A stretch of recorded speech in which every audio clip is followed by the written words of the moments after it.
Hello and welcome to Clever Skills. Environments and contexts today are pretty uncertain, extremely complex, and they are shaped by forces totally beyond our control. So you can't really follow or stick to only what you know. We need to have the ability to think, to adapt, and act in better ways when clarity is incomplete and the path forward is unfolding, and yet we need to remain deeply human.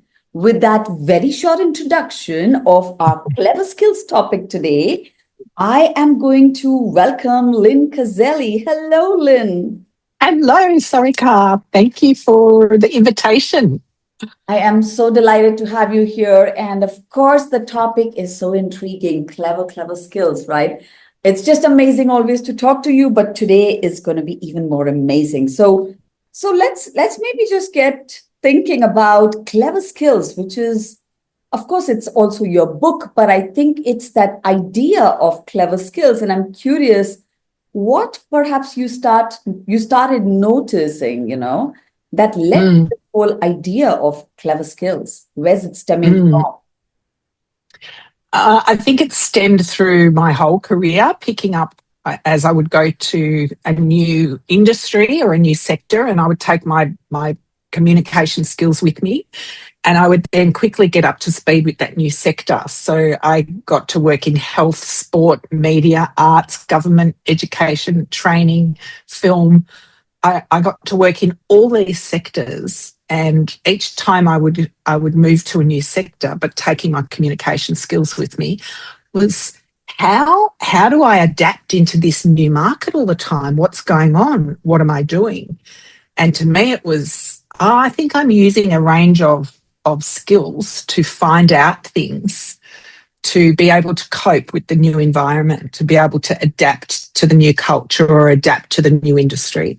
Going from filmmaking to public health, very different, but a lot of similarities. They talk about that phrase, the dominant coalition. Who's the dominant coalition? The great pressure in an organisation? Well, in healthcare, it's the doctors, it's the medical team. They're applying the pressure for budgets and decision making. Well, in healthcare, it's the producers. In filmmaking, it's the producers. They're the ones that are like driving the need for new films. So I found that as each sector I went to, I was finding out new things and still having to overlay those onto my basic communication skills. But I also wrote a white paper a few years back, which I called So Not Soft. Mhm. And this was in reference to the ongoing debate about soft skills, that, oh, they're not soft skills, they are soft skills, they're hard skills, they're these skills. I felt like saying, stop having the debate about this narrow collection of skills which were kind of about communication or kind of about leadership. But I think that there's a list of way more than that narrow band of skills, and I said they're actually clever because there's some other stuff going on with these skills. So background, my interest in the topic, but I also reflected that I was using many of these skills just to survive day to day. So that's a combination of where it came from. That's a phenomenal insight, right? Because there's so many times we're just doing things and you don't realize that those are such important skills that are actually even being applied. And sometimes we just don't even realize it. But, and then you acknowledge that and you're like, okay, this is it. This is what we're doing. And that's amazing, really. Right. I think there's some of the sort of best, I think, spiritual advisors say that whatever journey you're on, the biggest one is your own, awareness of yourself. So if you could, instead of being in autopilot or on autopilot all the time, if you could pause and notice, oh, what did I just say? What did I just do? How did I just behave? And get that reflection, get some perspective, then that's something that's going to help you notice the skills you've got and where you might have some gaps. Indeed. So when we look at the context of workplaces today, tell us more about what does clever skills mean in that context of the workplace? What are you noticing about that? Mm. I think work has changed so much in the duration of our careers. For my career, a lot. You know, I think I remembered learning just before computers came in. I was learning typing on a word processor, so it only had a very small memory. You would keep your signature in there and a few other things. So the way work is done has changed so much, but not just in my life. No, you know, it changes and rapidly evolves in each of our lives. So things change from one job to the next. So it's like, how do you cope with that? How do you cope with being laid off or made redundant? How do you cope with a new CEO that comes in and changes the way things are? How do you cope with a new manager that you report to? How do you cope with a challenging colleague who, when people go, oh, they're making my life a nightmare, I think, well, that's interesting. I wonder if you've used some of your clever skills. Or saying, I've applied for 300 jobs, I'm not getting an interview. Be okay, there's a clever skill called pattern matching. What's the pattern that you're noticing here? And did it take you 300 jobs to find the pattern? Or did you notice the pattern after the 7th application or the 15th application or the 30th application? So the way the world of work's changing, but also the impact then that has on us, whether we're feeling overloaded in meetings or the way the workplace is changing. The way our job just seems to have to change overnight automatically. I'm just finishing a call with a client and one of the team members has left, and so they're now taking on the responsibility. So I go, okay, now I've got extra load. What do I do? Work harder? And no. Apply some clever skills. And this is not about productivity. I have to be clear about that. There's nothing in the list of clever skills that is about productivity. It's almost a bad word to say, more, you know, you've just got to work harder. So, no. And it's not even work smarter, not harder. It's are you bringing your clever? Are you using your own cognitive powers to note what's happening in these situations and how you're responding and what you're doing? Which makes me think, at workplaces, you know, if there was, or what's one clever skill that people might have, but they don't actually use it when it really matters? Sorry, Ooh, question. that's a good one. I'm just going to scan down my little list here. Look, I talk a lot about cognitive load coping at the moment. I speak at conferences and run training and work with leaders and teams about helping them remove overload and overwhelm, not just reduce it, but get out of that state. And a big thing about being overloaded with information is you have to save yourself.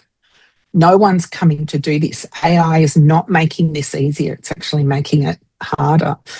Multiple devices is making it harder. You know, multiple social media accounts is making it harder. So to me, the capability of being able to cope or manage your own cognitive load is something you have to do for yourself. But a lot of people either haven't worked that out yet, or they're deflecting the responsibility to tech and to AI. So it's okay, AI can go to the meeting for me. I'll just read the meeting notes, or I'll just listen to the recording at 3 times the speed, or, you know, I'll just keep adding more and more load for me to do later, which is not solving the problem. So cognitive load coping is, you know, if I was going to put one at the top, that might be it, because if you can cope with the load, and that is change the way that you're handling the load, then every other thing in life gets better and gets easier. Mm-hmm. That's clever. Yeah. Okay. That's clever. So because you mentioned AI, I think I just want to get right in, because we know AI is not just a buzzword today, but everybody is just getting into it for, let's say, the right and the wrong reasons. Okay. But what are some clever skills that you see working extremely well with AI, or maybe each of those clever skills works with AI, or maybe perhaps some do not What's your Mm. take on that? Yeah, I identified the skill around discernment. So that is not, a man sitting in a bar smoking, I only drink X brand of whiskey. It's not that sort of, what would you call it, uh, uh, prejudiced or judgmental.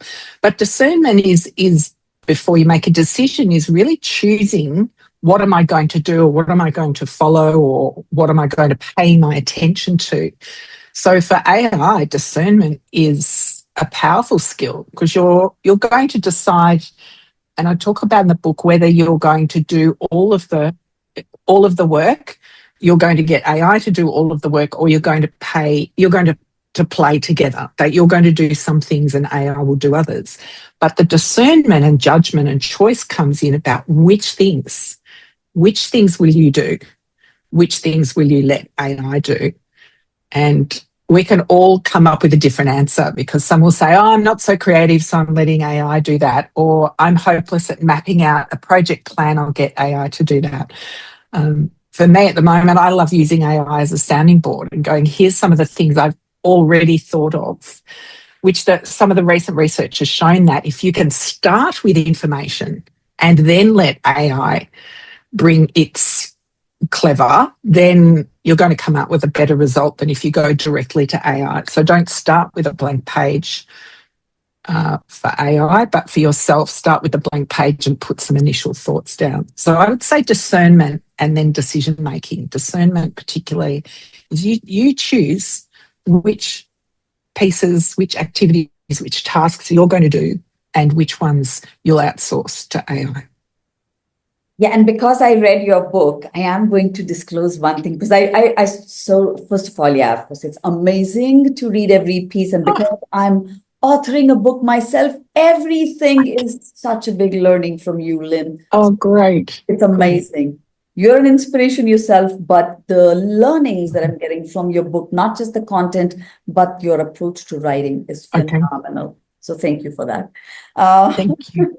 I know I digressed a bit, but I thought that was important. Anyway, getting back to topic, I think, if I'm not mistaken, just to share your point right now, when you're working with AI, with one of the clever skills, of course, you also put out an approach, right? What's yours, what's mine, and what's us together, yes. Right? What we can do. Yes. And I think that's so simple, but very important to, head into and decide. And like you rightly said, be very different, how different people do it. Again, depending on various variables that we are playing with, context at hand, the task at hand, and so on. So a very important thing that you just dropped in there as a very key learning nugget. Thank you for that. So for those who are looking for more on that, of course, keep into the book. I'm not going to give you all the information, but it's really valuable. I have another interesting question there now for you, Lynn, because I am so sure you have so many of those moments, as do I, and as do all of us humans in the world, where we are using clever skills day in, day out. But I'm curious, what are some moments, or maybe one or two moments, even from today morning, where you might have just used a clever skill or more? Tell us, enlighten us with that, share something. Yeah, well, I mentioned, so clever skills we've already talked about, and some of them I've already dropped into the conversation, but you might not be aware. So I've used words like perspective, and we talked about cognitive load coping. But also, I think this idea of being able to collect information, but not squirrel it away for looking at later. So that was that idea. And many people would know that I've been associated with using visuals and visualization. So some people, that was the first way that they came to know me, was probably 10, 12 years ago or more, I wrote a book called Visual Mojo, which was really the start of some of these skills coming to light. So that was about information visualization. So instead of sitting, say, for the whole day or running through your mind, oh, I've got to do this and I've got to do this. I mean, great workers and great thinkers know that to externalize your to-do list, so therefore visualize the information outside of your head, is a very clever skill because it releases the pressure that you're currently putting on your working memory, which can really only hold 3 or 4 things. So I'd be like, why would I waste my wonderful working memory with silly tasks on a to-do list? Why would I keep circling those around my head when I can externalize them? So that's information visualization, put them somewhere else, whether it's in a Kanban app or a board or anywhere, it doesn't really matter where. Get that information out of my head. And now my working memory is freed up. So that's also part of cognitive load coping. So I've used cognitive load coping, I've used information visualization, and now I'm ready to, I think, then move into another skill, which is attentive listening. So it's not just listening in a broad sense, it's attentive listening. It's saying, right, I'm going to decide to pay a lot of attention to what this person's saying. So when a friend or family member is letting you know something intimate, personal, vulnerable, we hate it when someone's like, yeah, go on. Yeah, I'm listening. Yeah. I saw someone do this the other day. They were doing, I'm listening. No, you're not.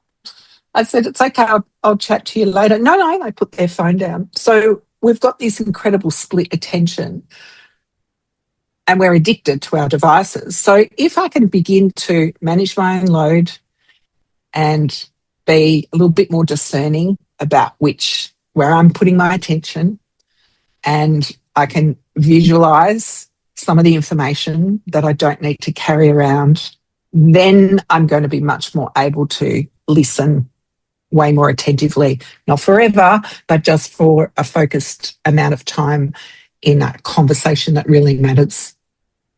I love this. It's just so intentional. Yeah. Yeah, because haven't we all been, all of our attention has kind of been hijacked. We know this. There's some brilliant books about this that I talk about in some of my keynotes about, Tiago Forte's book, Building a Second Brain, Daniel Levitin's book, The Organised Mind, Nir Eyal's book, Indistractable, all of these sorts of books that are talking about how our attention, and Johan Hari's book, Stolen Focus, like all of these kind of create a bit of a Venn diagram and go, the world is conspiring to steal your attention. And will you continue to go along with this? And so if you decide not to go along with this, then you go, well, what do I do? And I'm proposing that you're going to need a range of these skills, some of which you will already have, and some you probably need to sharpen up or be much more aware to about how you're going to develop them and use them. So combine all that. That's how you can begin to apply, or I think layer some of these skills together in a typical day in life. And it doesn't all relate to work, of course. Oh, of course. So I'm curious, what advice would you have to leaders who are still expected to know all the answers, at least? Yeah. And they strongly believe they should know all the answers, but a lot of times it's obvious that they cannot know all the answers. What advice would you have for them? Yeah, maybe they need a little bit of therapy because that I can't deal with that. I can't provide that.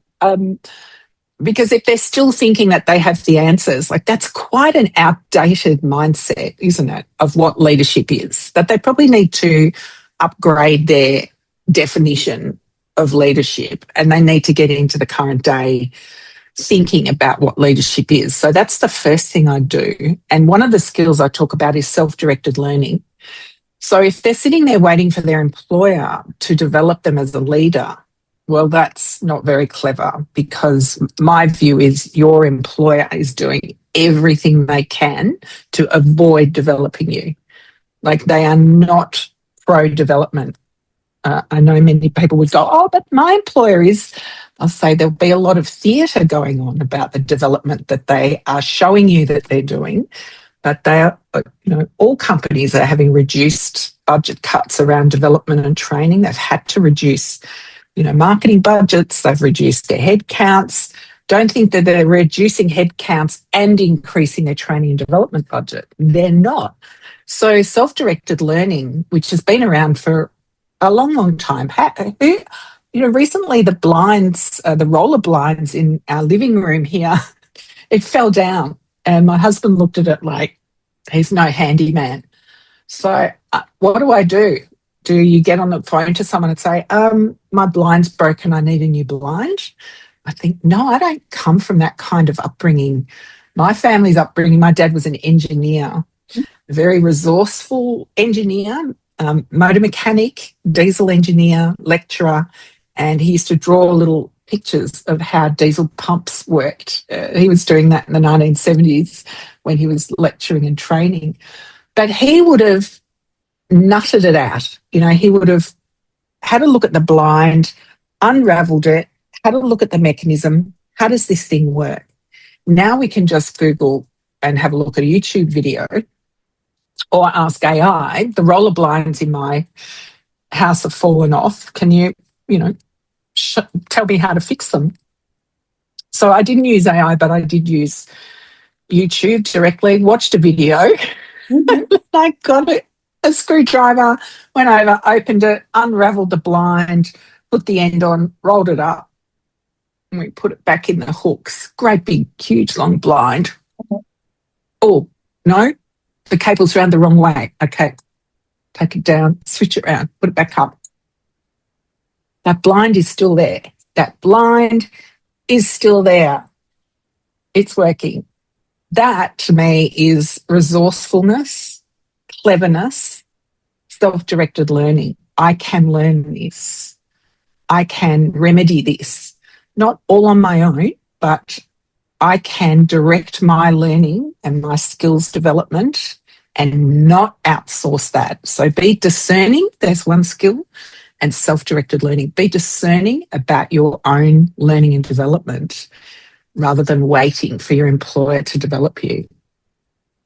Love that, resourcefulness and intangible quality. I love that too.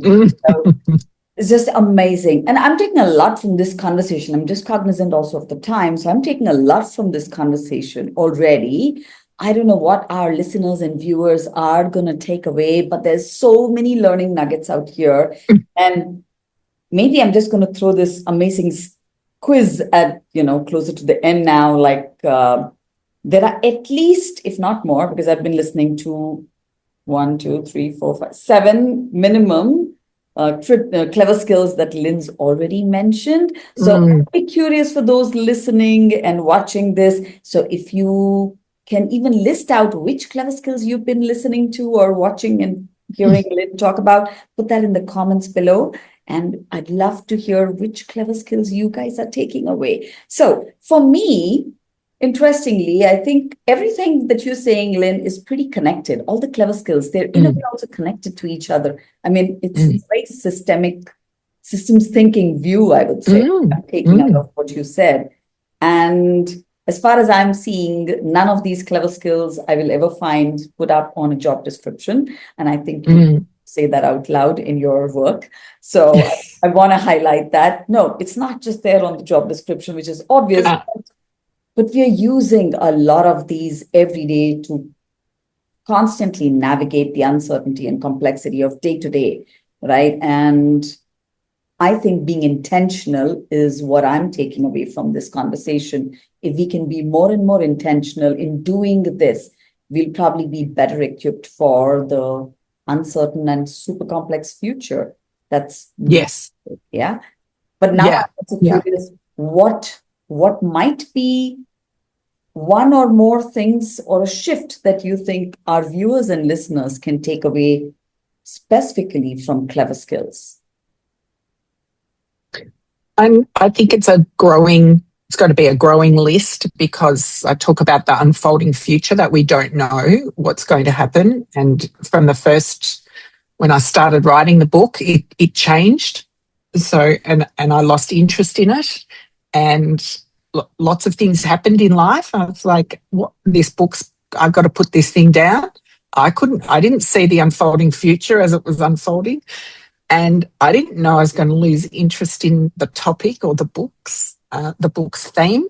So I think this is like the idea that you've got to expect that there is uncertainty. So much will have changed just in you think about the last few weeks, whether in your own life, in the global economy, in global political situations, and I talk about the polycrisis as one of those things that's constantly shifting because there's so many different crises happening around the world. And many people might go, oh, it's so depressing. And so what are you doing about that? Hmm. What are you doing about your own way in the world? And then what are you doing about what you want to do about that? So I think there's a space for us to not just become aware of the skills we already have as a professional or as a technical expert or having focused skills in certain areas, but there are also skills that we use in some parts of our life and somehow they get sequestered or sectioned off and they never get brought in to other parts of our life that would be really valuable. So one classic example is in the morning, you get ready, you probably look at yourself in a mirror and put some clothes on, and there'll be a phrase or a judgment in your mind. You'll go, that'll do. That's it. I've reached the point of I can go out and face the world, or I'm dressed appropriately for a job interview. And we have that will do. We reach the point, we make the decision, we go, that's it, that's enough. And my view is we're a little bit imperfect about that. We let a few things go. We don't worry. Who brushes their teeth perfectly according to what the dentists say we should do? Who's got the perfect everything on? The other day, a girlfriend of mine said, today I put the same shoes on except they were different colours. I had a brown one and a black one. She's rummaging around in her cupboard in the dark looking for her shoes.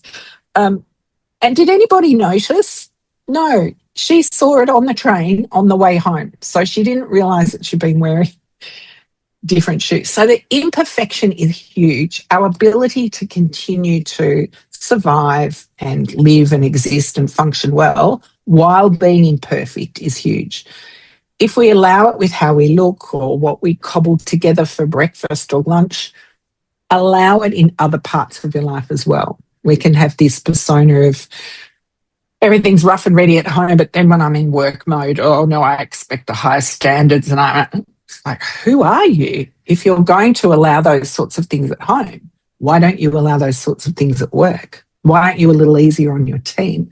Why aren't you a little easier on yourself? So to me, imperfection is one of these sorts of skills that will help with the unfolding future and allowing things to be imperfect.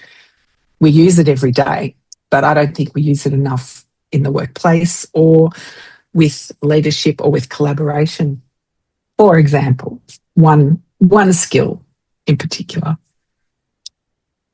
Fantastic. In fact, I think today we have been co-creating some insights together, which is another of your clever skills, co-creation. I remember because that's the one I read about just yesterday night. One of my favorites too.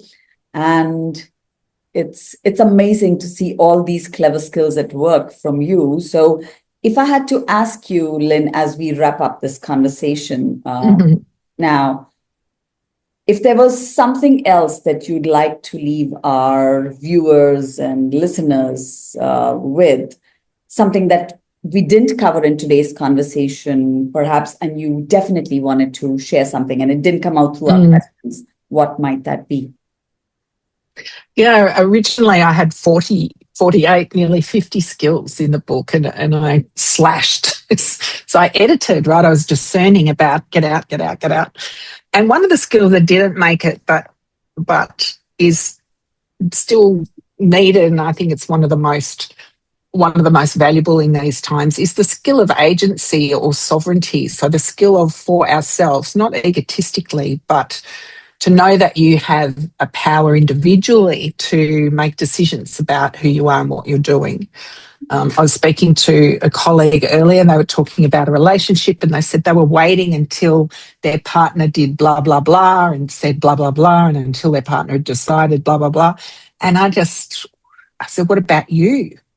Where's your power in this situation? Where's your influence? What are you deciding to do?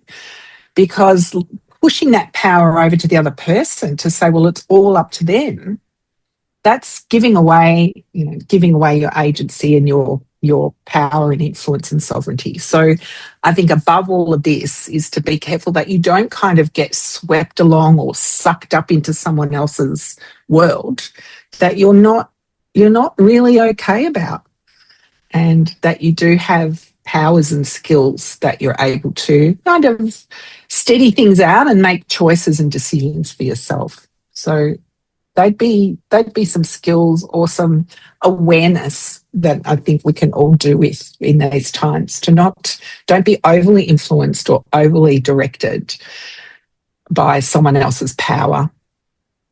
Love that. Totally awesome. So I hope our viewers and listeners have grabbed as many learning nuggets from today's conversation as I have.